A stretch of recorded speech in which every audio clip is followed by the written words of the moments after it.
I didn't plan on falling for him. Honestly, I wasn't planning much of anything when I walked into that lecture. Holly was just trying to survive the semester. My heart was still raw from the breakup with Jordan, a relationship that ended with more silence than screaming. I'd stopped believing in the whole love thing. Romance, intimacy, it all felt like a scam for people who didn't know better. So when I signed up for contemporary American literature, I thought it would be safe, just a class, just credits. Just another box to check off on the long, boring path to graduation. But when Professor Elias Morgan stepped up to the front of the room that first Monday morning, all tall and disheveled in that rumpled button-up, with eyes like thunderstorms and a voice that rolled through the room like smoke, something inside me shifted. It was like hearing music in a language I didn't know but somehow still understood. And just like that, I was no longer safe. He wasn't movie star beautiful. His face was sharp, a little too serious, like he carried the weight of something he'd never talk about. But there was something about him, the way he moved, the way he spoke about stories like they were sacred. He had this quiet intensity that drew people in. He didn't flirt. He didn't need to. Just existing in that space, he made you want to pay attention, and I did. Too much. I started arriving early, sitting closer, lingering after class with half-baked questions just to hear him talk a little longer. He always gave me this look steady, unreadable land for weeks. I convinced myself it meant nothing. I told myself he probably looked at all his students that way. I ignored the way his gaze lingered a second too long when I laughed. Oh, how? His mouth almost twitched into a smile when I challenged one of his interpretations. There was a line, and I kept telling myself we were on the same side of it. But then came the day I bombed my midterm essay. I'd written it the night after my ex had messaged me out of nowhere, dragging all my shame and hurt back into the light. My thoughts were scattered, my argument weak. When Elias handed it back to me, there was no red ink, no sarcastic comments, just one word scrawled at the bottom. See me? My stomach dropped. After class, I trudged up to his desk, my voice shaking as I asked when. He glanced at me, then checked his watch. Now, he said quietly, and walked out. I followed him down the hall to his office, my pulse thudding like a warning. He closed the door behind me and sat on the edge of his desk, arms folded. "You're not a bad writer," he said. "So what happened?" I tried to deflect at something about a busy week, but he saw right through it. His eyes softened, and for the first time his voice lost its edge. "You don't have to pretend with me," he said. That's when the dam broke. I didn't even know I was crying until I felt the wetness on my cheeks. I told him everything, not just about the paper, but about the mess I was. How I'd lost my confidence. How I felt like I was faking it through every day. He didn't interrupt. He didn't look away. He just listened. And that felt more intimate than anything else ever. "I think you need something different," he said after a long pause. "Not another assignment. Something real. Something just for you." I blinked at him, confused. He leaned forward, resting his elbows on his knees. "What if you came in here once a week and wrote something personal? Not for a grade. Not for anyone else. Just you, being honest. I'll read it, if you want. I won't judge." It wasn't exactly extra credit, but there was something in his voice, something gentle, unguarded, that made me say yes without even thinking. Maybe I was desperate for connection. Maybe I just wanted someone to see me, really see me. Or maybe deep down I already knew that this wasn't just about writing. Walking out of his office that day felt lighter, seen, and that terrified me more than anything. Because I knew I was stepping into something I wasn't ready for. Something messy, something I wouldn't be able to undo. And yet, I couldn't stay away. Not from him, not from the way he made me feel like I was more than just another student in a crowded room.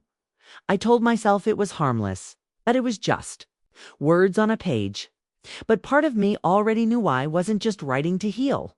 I was writing to be close to him. And that first entry, scribbled with shaking hands, started with 6 dangerous words. "I shouldn't be thinking about you, ... I didn't realize how fast it would start to feel like something more. 1 week turned into 2, then 3, and soon, those Thursday sessions became the center of my entire life. Every time I stepped into his office, something in me came undone. Something else clicked into place. I'd sit in the same chair across from his desk, legs curled under me like a kid, handing over another piece of myself on paper. And he'd read it, carefully, slowly, sometimes out loud, his voice barely above a whisper. There was something in the way he held my words, like they were fragile, sacred even. No one had ever read me like that before. Not my ex, not my friends, not even myself. I started writing the way I wished I could speak, open, terrified, and trembling. Told him about the time I got blackout drunk at 19 and woke up in someone's bed without remembering how I got there. I told him about the abortion I never told my mother about, and how the clinic walls still haunted me in my dreams. I told him about how empty I felt when I woke up most mornings, and how sometimes I didn't want to get out of bed at all. I told him I felt invisible, that no one ever really looked at me. And I told him I was scared that if they ever did, they wouldn't like what they saw. He never judged me, not once. He'd underline sentences, ask questions, and sometimes just sit back in his chair, quiet and thoughtful. But it was his eyes that undid me, those deep, stormy gray eyes that never flinched, never looked away, even when I wrote something ugly. He held my pain without making it about him, and that was intimacy I hadn't known I was starving. For, slowly, the space between us began to shrink. We started talking after I read, then before, then about things that weren't even class-related. Books, films, why certain songs made you cry even when you didn't know why. I started bringing him coffee without thinking. He started printing articles he thought I'd like and leaving them on my chair before I arrived. It felt natural, easy, dangerous. The night it finally crossed the line started like any other. It was raining, and I was soaked by the time I got to his office. He handed me one of his sweaters, told me to sit, and lit the cheap lavender candle he kept on his shelf. It helps me think, he always said, and I teased him for being secretly soft. That night, I read him something I hadn't planned to. Something about longing. About the way someone's voice can make your whole body ache. It was a thinly veiled confession. I knew it, and I knew he'd know it too. I couldn't even look at him when I finished. My heart was beating in my throat, my palms sweaty. There was a silence that hung between us like a breath, waiting to be released. When I finally glanced up, his expression had changed. The guarded professor mask was gone. He looked like a man fighting a war inside himself. He leaned forward, elbows on his knees. "You know, I can't say what I want to say," he murmured, his voice rougher than I'd ever heard it. My pulse jumped. "Then don't say it," I whispered, and something in both of us broke. The next moment, his mouth was on mine. No hesitation, no explanation, just hunger. We kissed like we'd both been holding our breath for months and finally let go. His hands were in my hair, mine gripping the front of his shirt, pulling him closer. It wasn't gentle, it wasn't slow. It was desperate. Like we knew this moment would never happen again and we had to burn it into our skin. Before it disappeared, we didn't sleep together that night. Not completely, but we went far enough that I couldn't lie to myself anymore. His hand on my thigh, his mouth on my neck, the way he said my name like it meant something holy, it all stayed with me long after I left. I walked home in the rain, soaked to the bone and trembling, and I knew everything had changed. We didn't talk about it the next day. In class, he didn't look at me, didn't call on me. But when I came to his office again that Thursday, he was waiting. And the second the door closed, he kissed me like he was drowning, and I was the only air he'd ever need. It became a ritual after that. Secret meetings in his apartment. Late night drives to nowhere. Long hours tangled in sheets that smelled like him. We talked about everything except what we were, except what would happen if anyone found out. I knew it wasn't allowed. I knew it was risky. But I didn't care. When he touched me, I felt like a person again, like someone who mattered. He made me feel seen, wanted, alive. And I convinced myself it was enough. That if we kept it quiet, if we didn't name it, it couldn't hurt us. But even then, in the quiet corners of my mind, I knew love like that didn't stay hidden forever. It always finds the light. And sometimes that light burns. I wish I could say I didn't see it coming, but part of me always knew it was too perfect to last. There was something about the way he touched me so careful, like I might break if he held on too long. Something in the way he looked at me. When he thought I wasn't paying attention, like he was memorizing everything he knew he'd have to forget. Still, I let myself believe in it. I let myself fall, and I fell hard.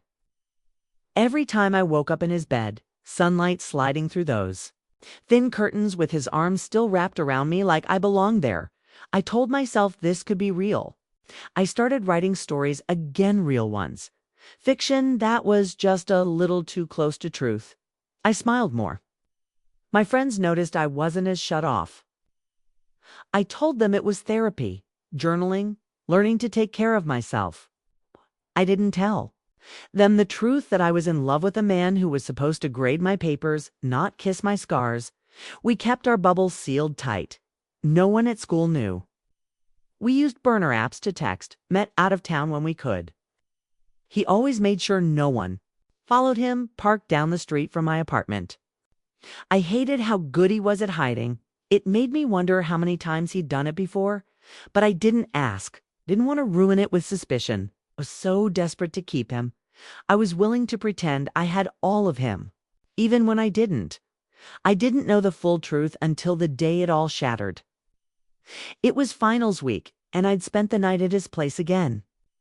I made coffee in his kitchen, wearing nothing but his shirt, feeling for the first time in a long time settled safe. Like I could picture a life here. I was rinsing out a mug when I heard his phone buzz on the counter. I glanced at it, not thinking anything of IT till I saw the name Claire. My stomach nodded immediately. The message said, "Booked the movers. Can't wait to finally live together again. Love you." My blood turned to ice. I stared at the screen like it might change if I looked hard enough. He had told me he was divorced. Said it ended over a year ago. Said they hadn't spoken in months. I never asked for proof because I didn't think I needed to. He was so convincing, so careful with his lies that I didn't even feel them enter me until they were cutting deep. He walked into the kitchen a minute later, smiling like nothing had changed. But I had. I didn't say anything at first. I just held up the phone, his face drained. He didn't even try to deny it. "It's not what it looks like," he started, voice already defensive, but I cut him off. "Then what is it, Elias?"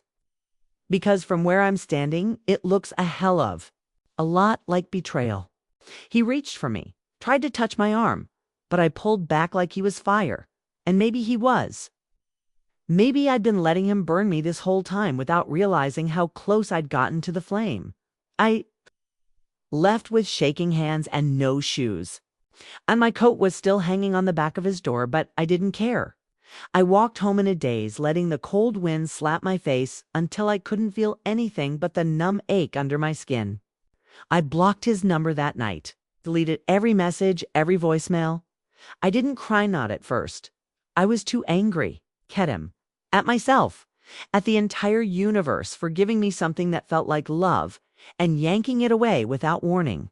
Then the grief came, slow and sickening, like drowning in your own silence.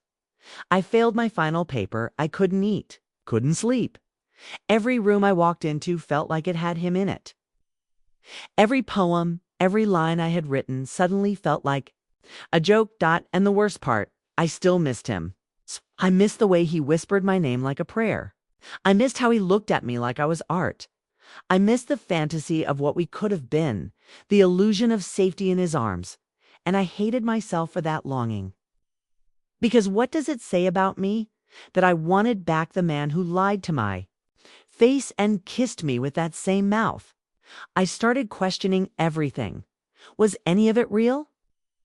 Did he ever mean a single thing he said? Or was I just another student with messy eyes and a weakness for older men, a temporary distraction from a life he was never planning to leave? I'd never felt so stupid, so small. All that trust I gave him freely, blindly it felt like a curse I'd cast on myself. And still, I couldn't bring myself to hate him entirely, because buried under all that pain was the truth. I loved him, even if he didn't deserve it. But love doesn't mean you have to stay, doesn't mean you have to forgive. Sometimes love is just a lesson written in bruises you didn't ask for. And this time, I was the one who had to walk away. Asterisk, it took me almost a year to find my way back to myself after everything with Elias. The heartbreak wasn't just a crack. In my heart, it felt like a chasm swallowing me whole. I stopped writing for months. The words I once bled onto paper felt poisoned, twisted by betrayal. Every time I tried to pick up my journal, I'd close it quickly, afraid the pages would judge me for loving someone who didn't love me back the same way. Or maybe didn't love me at all. But slowly, I began to breathe again. Started going to therapy, where I finally spoke aloud the things I'd buried under shame and silence. I learned that healing wasn't linear. Some days I'd feel hopeful and strong, and others the old hurt would crawl back in like a shadow. But with each session, I peeled back the layers of self-doubt, the fear that I wasn't worthy of honesty or affection. Writing became my lifeline once more, not to him, not for him, but for me. I began drafting stories that weren't about heartbreak, but about survival, resilience, the messy beauty of picking up your pieces and moving forward. Publishing a few of those essays online gave me a strange kind of courage. Readers connected with my words. Strangers told me my pain made them feel less alone.